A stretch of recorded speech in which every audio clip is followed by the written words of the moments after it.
Hello and welcome. My name's Kathy A. And normally I make videos all about makeup application, demonstrations of makeup, targeted more for women over 50. Well, recently I was fortunate enough to be hired for a job that I had really hoped for quite a while. And I noticed that there are an awful lot of changes in the workforce and in applying for a job.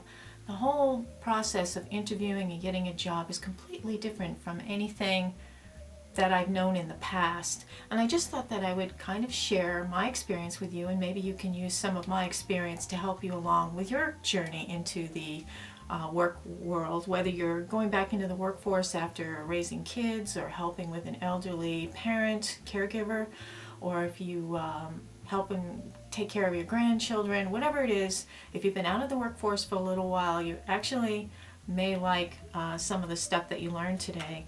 So let's start with looking for a job. Now, we used to use the newspaper or word of mouth, or there'd be a sign in the store or whatever, but nowadays they have actual websites and search engines, which you're probably aware of, called monster.com or indeed.com, which is a good one, career builders, snag a job, simply hired. There's a lot of different ones, and they are all charge employers money to post an ad for them for different positions, and they promote these positions for up to 30 days. So when you go online, you can actually look at these jobs through these websites, and they can tell you when they were posted. You can filter them out by, you only want to see the last 7 days, you want fresh jobs. You can filter them out by types of jobs, like you only want full-time jobs, you don't want part-time or contract or temp agency stuff. You can really do a lot with the search engines, and it's very convenient. You can even have them send you an email to your email address every day telling you the new jobs that came up the day before. So this is a really good, it's not the only way you can find a job, but it's a really good start, and it's the one of my major ways that I looked for work. I also made sure I let my friends know that I was looking for a job, so that if they were, and they heard something in their company, or one of their vendors said, oh, my girl left today and I really need help, that, things like that can happen. Word of mouth can really help you out a lot. When you're looking at job descriptions on the website, say you want to be an office assistant of some sort, these descriptions are very, very detailed nowadays, and there's all kinds of things written out. It's almost overwhelming sometimes, because they have a lot of words in there that you may not even know what they mean. But they will say things like filing, answer phone, shipping, helps with other projects, ad hoc or per diem or as needed, or something like that. So you kind of have an idea that you can do this job. If they list the company, that's really nice. A lot of times they won't. But what I do is I highlight and copy and paste, and then I post it into a Word document, and I keep that in a folder on my desktop called Jobs. That way I know that on that date I applied for this job with this particular job title with all of these particular keywords, because that's really important to remember. Those keywords are going to help you shape your resume and your cover letter when you go to apply for this job. So what I generally would do was just go through the search engines. I had like 3 or 4 of them, and I went on Craigslist, and yeah, you gotta skim through a lot of scammers on Craigslist. There's a lot of generic jobs there that they aren't even real jobs. They're just looking for your information so they can sell it to people who want to spam you and that sort of thing. So Craigslist is actually a pretty interesting way to look for a job, and there are some good companies there. So I would say it's worth sifting through the junk, because there are some gems in there, and I think I actually have found a couple of jobs over the past 10 years or so using Craigslist, so it's not all bad. Now, a lot of the job descriptions will say that they want you to be proficient in MS Office. Now, this is a software, and you probably know this, that it's a software suite of several different programs, and these programs all handle different aspects of office life. A lot of these things we used to do manually by hand, writing in long reports and handwriting envelopes, and typing letters and filing things, and now, except for some legal documents and contracts that have to have physical signatures, most paperwork is kind of eliminated in an office. So there's less cabinets for filing and there's more online stuff. But they do expect you to kind of keep up with what's going on in the technology world. And if you're not familiar with how to use Microsoft Office programs and you want to work in an office, even the most rudimentary of positions now kind of require you to know this. So my suggestion is, if you don't have any money to go back to school, and obviously many of us don't, there are a couple of websites and a lot of resources where you can get the training for free. Goodwill Industries created a website and partnered with a group, and it's called GFC. And I've got the link down. If you see the bar below my video, it says show more. If you click that, it's going to open up and give you a lot of links. And it's really just a sampling of links. There's so many more. But there's things on interviewing, there's things on learning specifics about Excel, which is the mathematical program. There's specifics about how to dress for success. And, you know, there's the link to this website, GFC. Now, GFC, it stands for Global Free Classroom or something like that. But they not only have step-by-step, learn at your own pace programs for all of the Microsoft Office programs, but they also have all of the versions. They have like 2003 version, they have 2007 version, they have 2013 version, and literally it just asks you, what do you want to learn, and you click on it and it says, okay, do you want to learn the beginner, the intermediate, do you want to go through the whole thing from beginning to end? And what they do is they take you through each aspect, tell you what the program's about, and then they give you a little test at the end to see if you feel comfortable with moving on to the next level. It's a great thing, and it's just so admirable of Goodwill to do that. So if you look at an ad and it has keywords in it like filing, faxing, projects, light bookkeeping, it might say, look at those keywords, because when you create your resume, you'll have a section at the bottom of your resume for keywords, skill sets, and things like that. And that's where you can add in those words. Because a lot of times when you submit your resume online, it gets scanned by software that looks for keywords. And if those keywords aren't there, your whole online resume and everything gets dumped before a human being ever gets to look at it. And it's horrifying, because you think, but I'm a great candidate, I'll be a good worker. But if those keywords aren't there, you're not going to get it. So you really have to dust off your resume. And I know if you wrote your resume 5, 10, 20 years ago, it really does need to be revamped. It's a whole new world. They look at your resume for 7 to 10 seconds. And what I'm going to do is I'm going to show you a sample resume, and this is based on mine. And I'm going to give you 10 seconds to look at it, and then I'm going to say, you are the HR person, you've got this resume in front of you for 10 seconds. Look at the information and see if you can tell if I would be a good candidate for an office position in your company. Would you want to call me in for an interview based on this, looking at it for only 10 seconds? So I'm just going to show this to you for 10 seconds. So have a look at it like you were the HR person.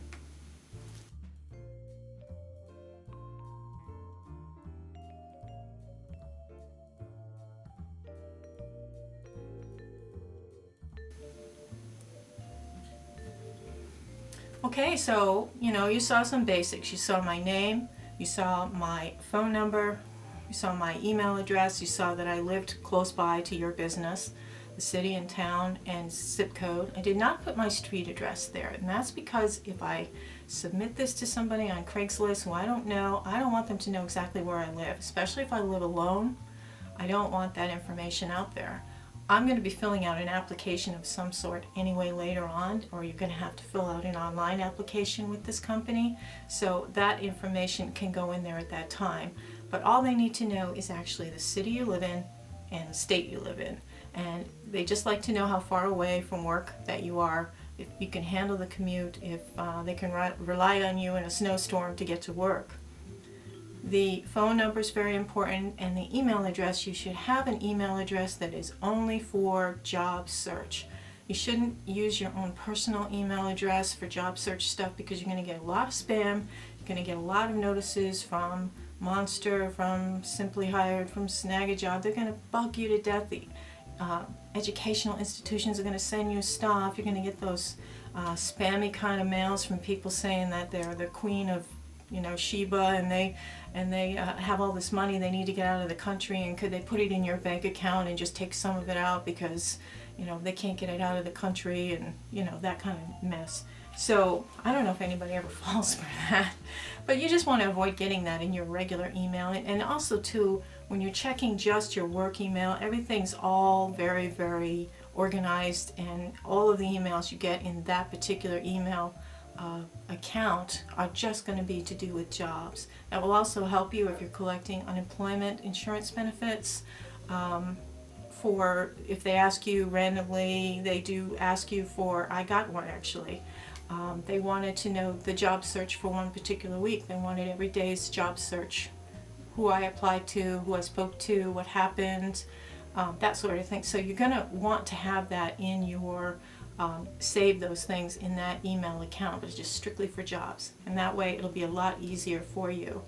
So obviously you want to have, if you have a lot of education, if you have a bachelor's degree, if you have an associate's in business administration, if you are certified in Microsoft Office or Microsoft Excel or whatever, put that stuff right there, and then go into your experience, your job experience. Biggest word should be what you were. What was your job title? Then in littler words you can say, I worked at this company and this is how many years I worked there. Now this is only if you have kind of a, I don't want to say a sketchy background, I'll just say that for whatever reason, maybe you had a big clump of time that you were caregiving, or you were sick, or you took time off because you were moving, or you got divorced, or, you know, there's a ton of reasons why you're not, you know, one job into the next and staying at each one for at least 3 years.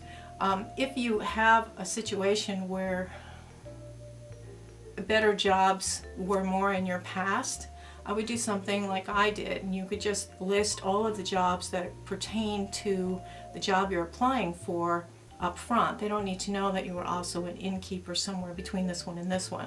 You could just leave it out there. It's not anything to do with this job. So if you want something that does go consecutively with the actual years, don't go back more than like 12 or 15 years.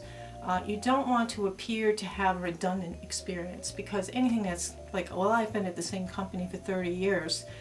If you have that situation, that's kind of nice, but it's not as nice as you think, because it can work against you somehow, because sometimes employers think that if you stay in one place for a really long time, you don't learn any new skill sets, you don't experience different office scenarios, different teams, you don't see different functions, because a lot of times businesses will just use certain functions in each of the programs, and so other businesses use other functions and you haven't been exposed to it, so they'll have to train you more on things. And also too, you could have developed some bad habits in those 30 years at one job, so it's not like it used to be, where it used to, you know, they used to admire the loyalty and you must be a really good worker if you stay at a job for 30 years. It could just be that you were too scared to move because you didn't have any skill sets. So you know, it's really cool that you want to go into the job market now. The big thing about being an older woman, and this is why I entitled this Job Hunting for Older Women. I don't mean to alienate any other type of person, any males or any younger people, but when you're an older woman, there's a certain stigma attached to age. It's ageism. It's one of the last, it's just as bad as sexism, it's just as bad as racism. Ageism can really hurt you. They have a preconceived notion that you're going to be stubborn, you don't want to learn anything, you want to stay the same, and when a new process is brought in, you're going to drag your feet, be the last one to latch onto the new process, that you are slow to learn, that you're just going to whine and complain and poison the whole office with negativity. And they're worried about you just being a negative coworker, not being a good team player. The worst thing you can do is, if you're sitting across from somebody who's your own age, say, well, you know how these idiots are now, these young people don't know how to do anything. We had to do everything by hand.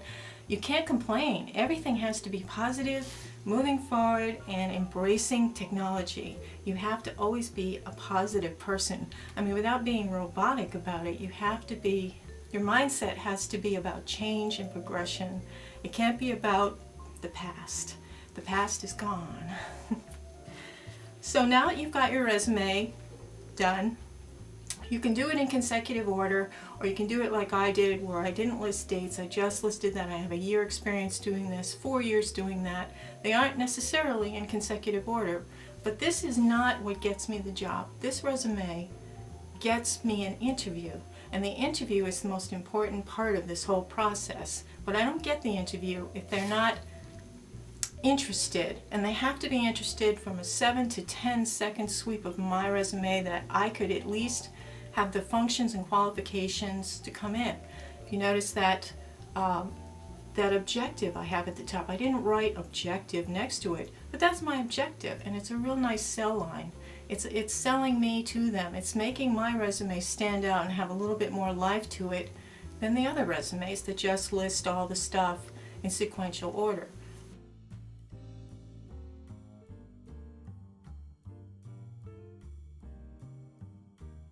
My resume hits all the main points, couple of bullets, shows that I have the skill set, shows that I've had positions, shows that I've stayed in jobs at least 3 years, and there's a sell point there.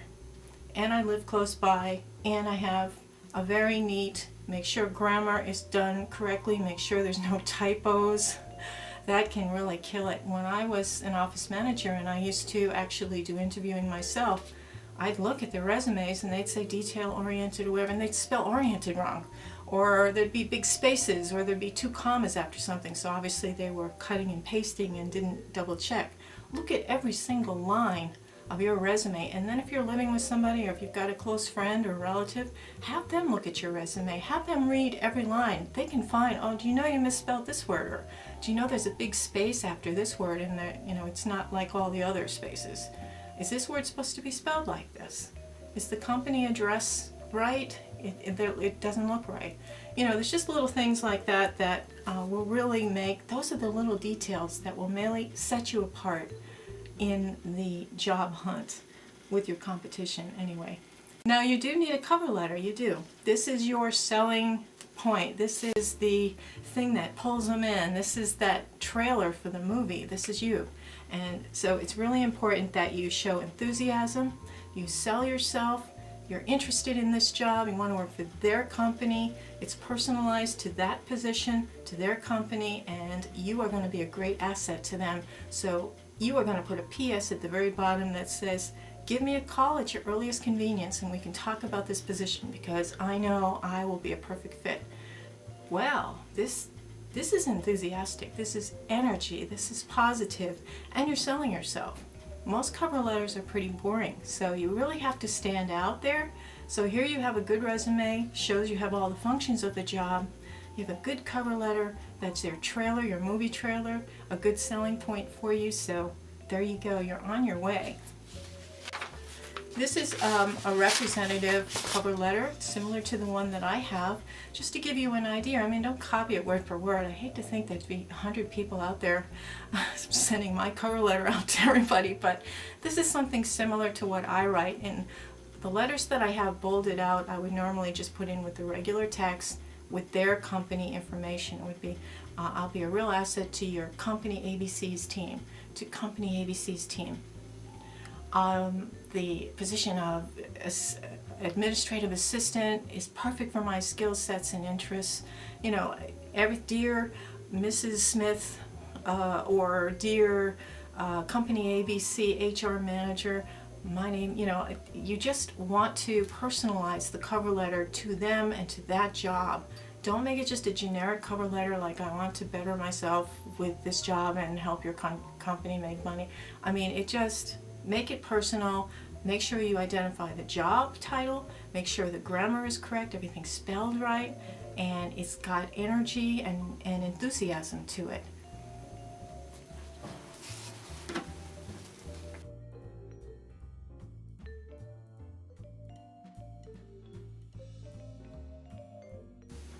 Now when you're looking for work online, a lot of times you're brought to the company website and they'll have their own very detailed online application where you have to fill in blanks, click on drop-down menus, and you have to check off one or they don't let you go further.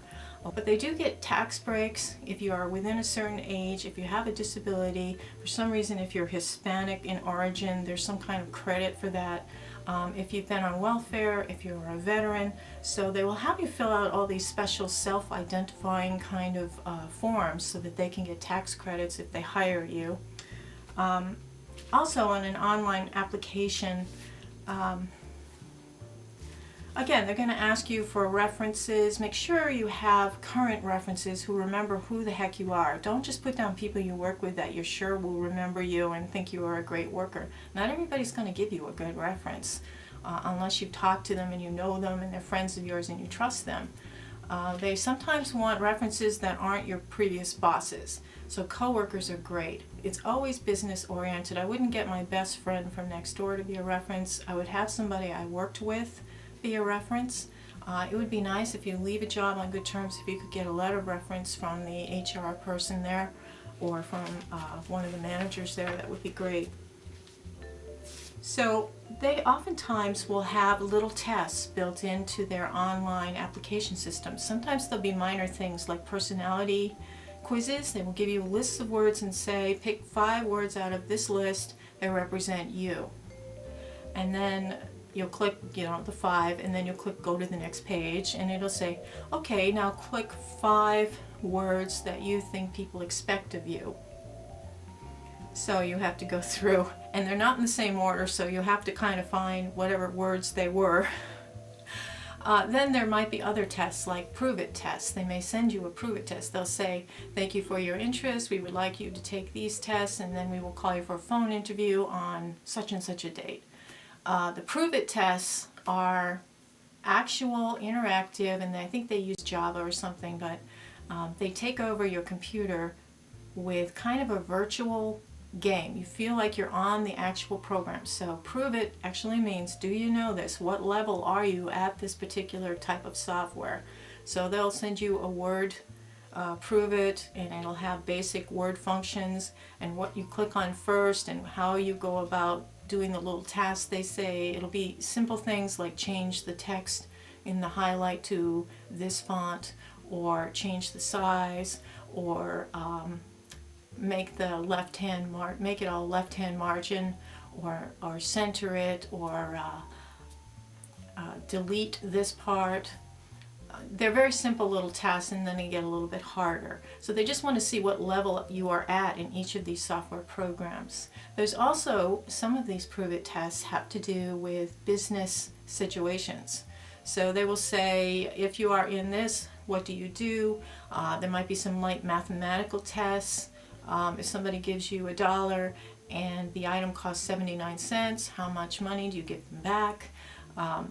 There might be some light other tests on PowerPoint or Access or things. The data entry is a big one, and it's a time test. So they want you to see how many names, addresses, phone numbers, and addresses that you can fit in to a certain time, and then they look at your accuracy and they come up with a keyboarding speed for you, whether you'd be good for data entry.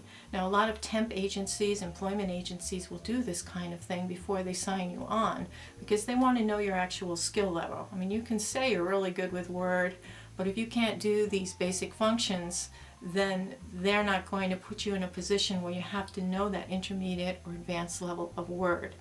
Also, right now, I mean, it used to be when we were younger, it was like get a high school education so that you can get a good job. And now it's like, okay, you need an associate's now to get a good job at least, or bachelor's. And they like you to have at least, 2 to 5 years of experience. And you also have to know MS Office programs. And even better, you should know advanced levels, especially of Excel, because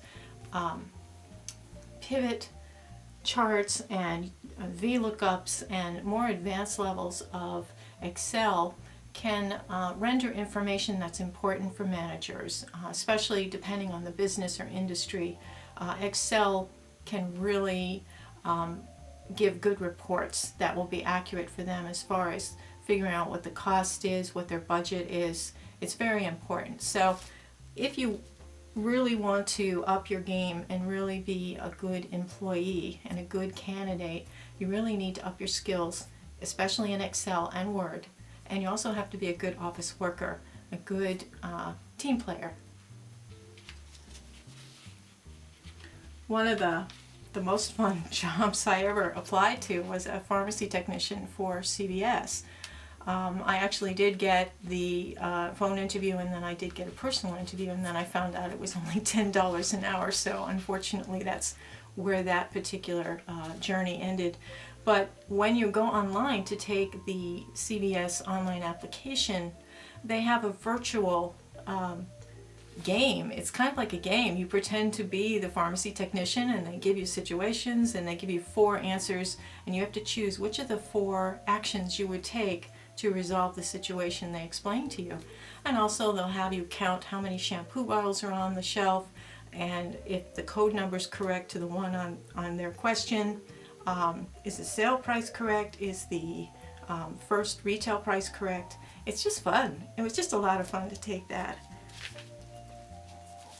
So let's say you've passed all these tests, you've sent in your resume to whatever ads in Craigslist or on Monster or Indeed or Simply Hired or wherever, and you get a phone call one day, or you get an email and it says, we'd like to arrange a phone interview with you. Please give us a time when we can call it. You can give us 15 minutes. So if you give them a time, make sure that you have done the research on the company, you looked at their website, you know what they're all about, what kind of products they have, services they have, maybe some little fun thing about them that you know, some news article. They're famous for this. They have a great website. They have a Facebook page. They've done something nice for the community. Try to think of something about them that you can compliment back to them. When they call you, you should have your prep work done. You should have notes about your experience, and they have what's known as behavioral questions. And these are what's brand new about, and I don't know if everybody just got a letter or if there was an email or something, but in the last couple of years it just seems like all of a sudden there's all these behavioral questions.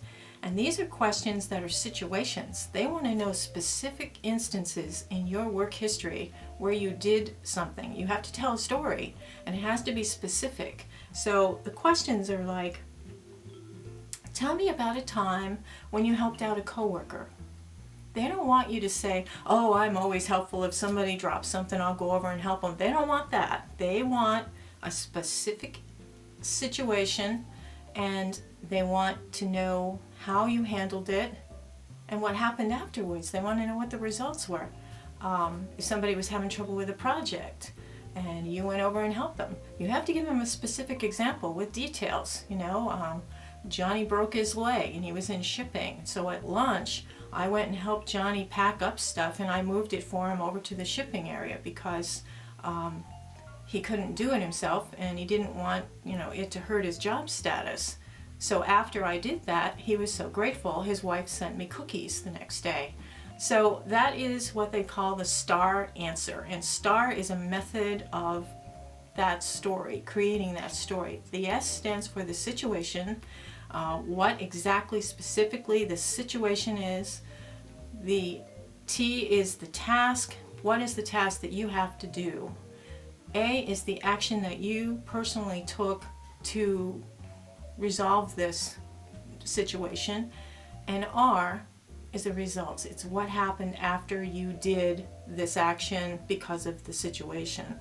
So that's the newest way of interviewing, and I have below some examples of these behavioral questions. So you should write down answers, or at least have an idea of some personal things, and I don't care if it's 10 years ago or 20 years ago. Think of something that you actually did with some details. They want to know about getting along with others, dealing with adversity, disagreeing with the boss, a time that you showed leadership. How do you deal with stress? How do you prioritize when you have a lot of projects at once? Those are the kinds of things that they're going to be asking you about. They're not going to say, can you type? I mean, it used to be really easy. Questions used to be easy. Do you have reliable transportation to get to work? Can you type? Do you get along with people? You know, and you would just say the answers that obviously they would want to hear. But now these situational types of questions are far more detailed, and you have to give a lot more. You have to give a lot more of yourself in an interview than ever before. And you have to do it with a smile, and you can't hem and haw, and it has to be truthful. You have to be truthful. The very first question that you get asked from the phone interview and then later at the personal interview is, so tell me a little bit about yourself. Well, they don't mean, you know, stave one, I was born. They want to know about your experience in jobs that are similar to the one that you're applying for. So you might want to start it off like, you know, I was raised in New York and I started there in a customer service position in the 90s, and I really enjoyed dealing with customers and having customers who swore up and down they were going to leave us, stay with us, and not only that, but buy more of the product or the next level of the product because I talked to them. I said it was just a really fun challenge, and so I've always been attracted to jobs over the years. In the early 2000s, I worked at this such and such a job. I was on the phone constantly with people. Whenever other customer service reps were having difficulty communicating with somebody, they would pass them off to me, and I would get them, calm them down. And I said, it's just, I find it really fun. Some people don't enjoy that type of work, but I have always loved that, so I'm always attracted to that kind of work. And when I saw that you had, and then name the position, I thought, oh, that's great, because I love the product that you make, and this is where you can segue into talking about, when I was on your website last night, I saw that you sell widgets, you know, and I love widgets. We have widgets at home. You know, you can go into it and kind of move in some positive things, complimenting the company, personalizing it to the company. So it's that job with that company that you're interested in. It's not just a job because you need money because you have a mortgage and 2 cars. So that's a really important thing to think about when they ask you, so tell me about yourself. They don't care that you have 2 great grandchildren that you love or that you just bought a puppy this summer. That's not the kind of answer they want. They want it all. It's all about the job, all about working with people at the job, your interest in the job, and your skill sets for the job. So that's what their motivation is. What your motivation is can really screw it up if you go way off into dreamland somewhere and start talking about the good old days when you used to go to the disco. So, one of the last questions they may ask you is, so do you have any questions for me about the job? And this is important. You have to have questions ready. You have to have questions like, you know, I was curious, what have been the challenges with this job in the past with people who've had it before me? What do you feel are the most challenging parts of this job so that I could really focus on working for solutions on it? Once they've answered the challenges question, you can actually ask another one. You don't want to drag it out too long or get them too far off of the 15-minute time frame that they've given you, because they're calling some of the other applicants too. But you can also say is, so what's the next step? And you want to sound enthusiastic, because this is a job you really want, and you don't want to screw up the opportunity, you know. So, and they'll tell you, oh, well, we'll give you a call and arrange a personal interview. We'll get in touch with you sometime next week. We still have to interview a few more candidates, and then we're just going to call a few people back for a personal interview. So that's great, and thank you so much for taking the time to talk to me today. This was great, you know, and thank you very much. Pleasant phone voice, you know, the whole thing. Now you have passed the phone interview, and they sent you an email and they say they'd like to have you come in for a personal interview. So now you have to get into full gear. You have to make sure you are prepared. Make sure you study the job, study your questions so that you have good answers. And the night before your interview, you're going to have to make sure you have a few things. And you may not think of them, but I always have 2 thank you cards. And it's in case you speak to more than one person. And I usually put a stamp on them already, And I know from going on the website that I can get the address for that. I'm not going to pre-address them just in case things don't go well and I'm not going to be interested in the job for it. It may only pays $9 an hour or something, you know, but I do have a stamp all set for it so that after the interview I can go straight over and mail this sucker out, fill out those thank you cards to each, I fill out a card to each person I speak to. If there's a third person, I will mail the 2 and then I will get the third card and mail that one too later on in the day. There are a few things that you need to locate the night before your interview. Your social security card, your birth certificate, your passport, your driver's license. You have to have at least 2 of those things. There has to be a photo ID and there has to be one of those other documents or nationalization papers. You have to have 2 forms of government issued ID. That's just across the board. No matter what job it is, you have to have those things. And I know you're probably like, oh my God, I don't even know where my social security card is. Well, look for it the night before, because if they happen to offer you the job on the spot and they'll say, I just need your social security and your driver's license, I'll make a copy of them and we'll, you know, we can get the I-9s done. The I-9 is a form that I think is a post 9/11 thing. You have to fill it out. So look for those. Also, have a little notebook and a pen with you. I like to have that with me when I go to an interview so I can write notes, even if it's something simple as I'm talking to Jane. You know, I'll write Jane's name so I can remember who it was. Also, if you don't have a modern phone, you're going to need a modern phone. And by modern, I need a phone that takes text messages, because a lot of the modern offices nowadays, instead of calling everybody to tell them like we're closed because there's a blizzard coming tomorrow, they will send a text out to everybody that works at the place, and you'll get the text and it says we're closed tomorrow. Please text back response that you got this in your name. Okay, if you don't have text capabilities on your phone, you're going to have to modernize and get that, because it's kind of a big part of office life now. The night before, you should also get out the clothes you're going to wear. Make sure they're pressed, make sure they're clean, make sure there's no loose buttons or stains or zippers that you have to hold together with a diaper pin, or hems that are hanging. Fix all that stuff. Make sure your shoes are nice, that they're not scuffed. And I'm just briefly going to go over some basic things that you should think about for wardrobe. Now, a nice pair of black pumps or these dark brown pumps, very nice. Also flesh colored. You want to err on the side of very conservative. You don't want to wear any open-toed shoes or sandals or really fancy thigh boots or anything like, nothing fashionable. It has to be kind of conservative and boring. These under slacks, you're going to be wearing like black slacks or dark colored navy slacks, or a pantsuit or a skirted suit, all in dark colors. Crisp lines, white blouse or ivory colored blouse. If you want to wear a piece of statement jewelry underneath the white blouse, you can, or something like this. Your earrings should be pearl. They should be something very simple, no big old dangly things. If you want, you can wear something like this that's not too dangly, if it has the colors of the dress in it, or if it matches your necklace.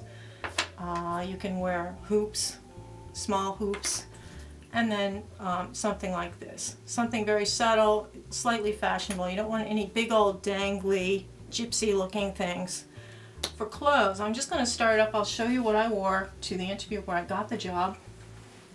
And this is a very neutral print dress. It's got severe dots, it's belted, and I wore a black knit over the top of it. It's conservative, but yet it's modern and fresh. You don't want to look dowdy. You don't want to wear any knit cable sweaters. You don't want to wear pastels or flowers. The only kind of job that you would want to wear pastels and flowers to is if you're going to work in the corner tea shop, you know, and it's kind of part of the uniform there to look like, you know, an old English mama or something. You can wear something, navy is a wonderful color. You could belt this up, you could wear a scarf with this, with gold. Primary colors are really good, just dark colors if you can. For individual pieces, you could wear a nice crisp white blouse and wear this navy blue sweater. This is a new fashion. You want something that's got a little bit of style to it, and you can find clothes like this if you don't have a lot of money to spend on clothes. You can go to thrift stores, and believe it or not, you're going to find things from Coldwater Creek and Chico's in these stores. It's amazing. It's always nice wearing a pantsuit, or you can wear like a skirt, a navy skirt with a white blouse. Maybe if you want, you could put a scarf with it. If you want a little bit, a patch of color, you can put that in there. Again, stay away from pastels or pink or flowers. You don't want that. Gray trousers are nice. Black trousers are nice. Again, make sure everything's clean. Just keep it very conservative. You can also, if you're wearing trousers, shiny boots, make sure you have put shoe polish on any scuffs. For handbags, stay away from personalized handbags or the shiny Chanel bags, or Dooney and Burke. Really want to keep it simple and straightforward, business-like. This is your handbag for work. This is just your interview stuff.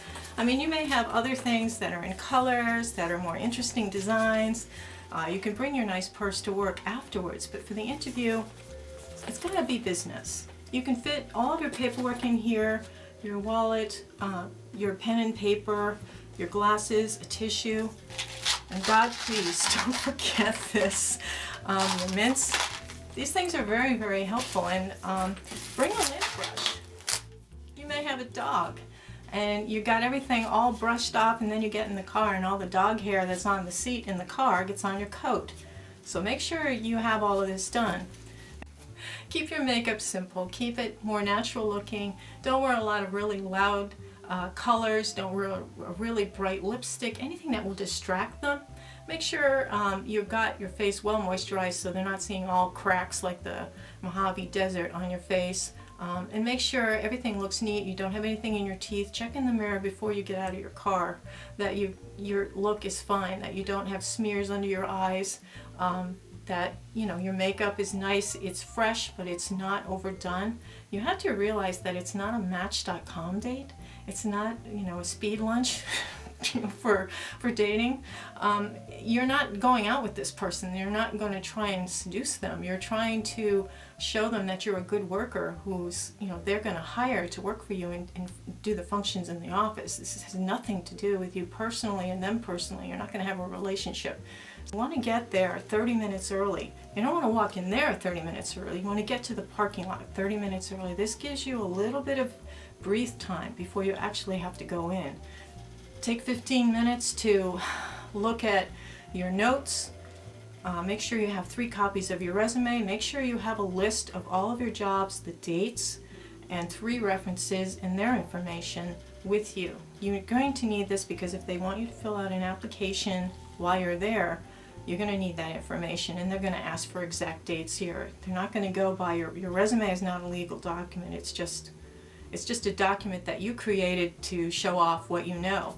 That's not legal. A legal document has to be signed and dated. So they're going to ask you, even though you have a very extensive resume, to please fill out this application, and you're going to smile and say, oh great, it's good I came early.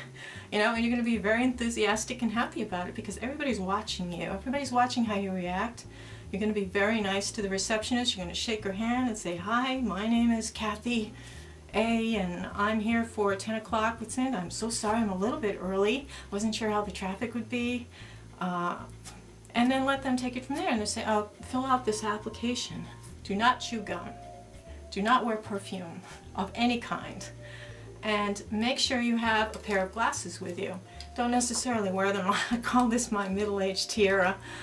Don't wear them like that, but you want to project an image of professional, but yet a nice person and a good-spirited person, somebody they wouldn't mind working with. Now, everybody that's kind of walking by will look at you, see how you're sitting there, sit up straight with your hands in your lap, smiling, looking around. If you're not filling out, even when you're filling out the application, don't go like that. You want to always present positive and happy energy, and this will just really help you a lot. Now, when you meet the person that's going to be interviewing you, firm handshake, web to web.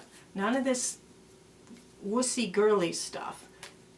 Firm handshake, but don't break their hands just to overstep. You want to give them a nice firm shake because that shows confidence. That shows that you believe in yourself as a candidate. Sit up tall. Take a seat right where you want. If it says take a seat at the edge of the table facing the door. That's the power seat. Sit there with your hands like this. If you're nervous like I do, I tend to make a lot of gestures when I talk. I hold my hands like this.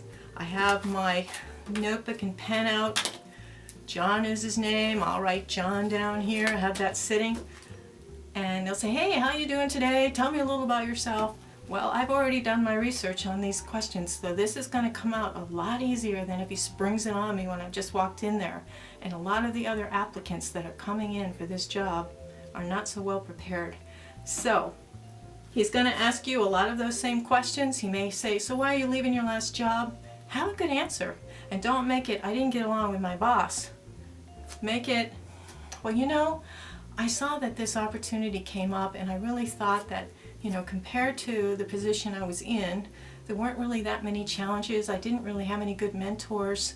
I thought this would be a great opportunity. You have to turn all your negatives into positives. You can't complain about anything. You can't badmouth old companies. If they closed, well, they closed. It's like, oh, I'm so sorry. I feel so bad that the company closed and I've been with them for 10 years. I felt so bad for the owners because they were like family to me. Just be honest. You can. And they see a human side. It's a human face to that resume and that cover letter. And you've already passed the phone interview, so they know situation-wise, and you seem to be a good fit. So this meeting is all about them deciding if they can imagine you working for them in that office. Are you going to be a team player? Are you a nice person? Are you creepy? Are you clean? Do you seem like a type of person who would want to pitch in? Are you functionally able to do the job? All kinds of things go through their minds. So the questions are going to be the questions I have below. There might be a few others, but if you got these questions below down and you know what you've got a story in your head, you're going to be able to answer these questions confidently and not hem and haw through them. So at the end, he may say, so what are you thinking about for salary for this position? And that's a hard one because you don't want to undersell yourself and yet you don't want to price yourself out of the job. Now, in my background, I have a lot of experience in higher level management, but it's a new world. You may be in a different part, location. If you're in one part of town, you can get a lot of money, and then 20 miles over in another town that's closer to a bigger city, you'd make a lot more money for the same job. So you really have to think about, what you were making, what you'd like to make, and give them a range. Say, well, I'd really like to make between $14 and $18 an hour. Ideally closer to the 18 because that's what I was making before. So you put it out there. You haven't undersold yourself, yet you look like you will negotiate with them. It's a very difficult question, and the first person that has to answer a price is usually the loser. So they may have gone up, 18 might have been their lower end, and they're thinking, wow, she's going to be happy if we give her the 18 because that's at the higher end of her scale. But give them a range. Don't just be exact and I only want $18 an hour, I only want $17 an hour, because you may undersell yourself with that, and also you may price yourself out of the job. Now, if that seems to be still going with, he may say that's still in our ballpark. We have benefits, we have this and we have this, and if he talks about benefits, talks about vacation, you're not bringing them up ever, but if they bring them up to you, that again brings the price of this job up higher. It's a higher income when they're paying for your insurance for you, when they're offering 401k, when they're offering paid time off. Those are things that are value added to whatever your salary is. So if you have a 40-hour work week, they're flexible at the time you start because you can take a half an hour or an hour lunch. They'll start explaining things about the job, and this is a good sign. Or they'll say, I want you to meet Sally. She's in charge of this department. This is really good. When they ask you to meet somebody else, that's always a really good sign. I knew that things were going really well for me when they said, do you mind sitting with somebody who's doing your job so that you can see if this is something you really like? And I thought, wow, they're putting it into my, but what it is they want me to chit chat with Sally and see, what's going on with the job, if it's something I like. You make friends with Sally so she likes you. You ask a few questions about the job, and then, 5 minutes later they come over to get you to bring you out. And they'll go, well, one more person, we want you to meet the supervisor. So, okay, that's great. Everything's good, everything's positive, everything feels good. Make sure you let them know before you leave there that you think this job is a perfect fit, and that you hope that they do as well, because you know that you can see yourself doing this job and it just is so perfect. Everything works out, and they may even ask you, why should we hire you? So make sure you have a good answer to that. You have a broad range of experience, you enjoy this type of work, you can see that this is a progressive company, you've got some really nice people working here, I feel like I've made friends already. All positive, all positive. And when you walk out of that office, go write out your thank you cards, mail them. It seems old-fashioned. Oh, people send emails, but you know what? They got a card in their hand, they're thinking of you. So they'll put it on their desk maybe for a day or so. And it's just a nice touch. It's something that makes you set apart from the average people. So your mindset has to be always professional, conservative, fresh, modern, clean, and positive. And I wish you all the best luck in the world. Take care. Toodles.